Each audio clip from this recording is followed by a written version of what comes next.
Alors l'amoxibustion japonaise, il s'agit d'une technique et je dis souvent également d'une approche. C'est-à-dire que je ne le cantonne pas à juste une technique, mais à une façon d'approcher le corps notamment et l'individu dans son entièreté.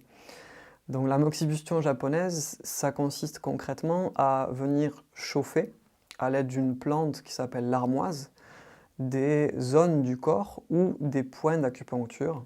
Donc il y a des techniques qui vont permettre d'apporter beaucoup de chaleur au corps de manière très large et d'autres techniques qui vont être beaucoup plus précises avec des tout petits cônes de la taille d'un grain de riz.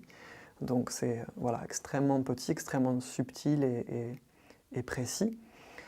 Et l'amoxibustion japonaise donc, se caractérise notamment par une écoute attentive du corps, c'est-à-dire qu'on utilise la palpation, le toucher, pour venir détecter par le toucher donc, des zones ou des points qui soit sont ce qu'on appelle vides, c'est-à-dire manque d'énergie, manque de tonicité au niveau tissulaire, et d'autres zones qui vont être à l'inverse, du coup plutôt congestionnées, plutôt bloquées, stagnantes, où du coup il va falloir remettre en circulation et détendre quelque chose.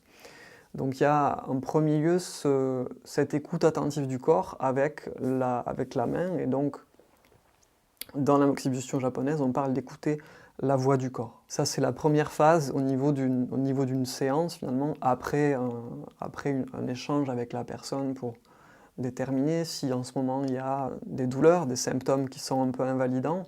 Après ça, donc, il y a une phase de palpation, de détection et d'écoute de la voix du corps. Et après cette phase-là, donc, on passe à une stimulation, donc, en fonction de ce que j'ai ressenti au toucher, à une stimulation par la chaleur, soit de points ou soit de zones au niveau du corps. On est donc sur une approche qui s'apparente à l'acupuncture, qui traditionnellement, l'amoxibustion nous vient traditionnellement de la Chine, et quand elle est arrivée au Japon, les Japonais en ont fait une branche, une autre branche en fait, l'ont raffinée, si on peut dire, perfectionnée avec leur souci de la perfection et de la qualité. Et donc on en arrive aujourd'hui voilà, à une pratique qui permet à la fois de cibler et de soulager certains symptômes et certaines douleurs, comme d'agir de manière très globale pour une détente physique et émotionnelle qui s'ensuit derrière.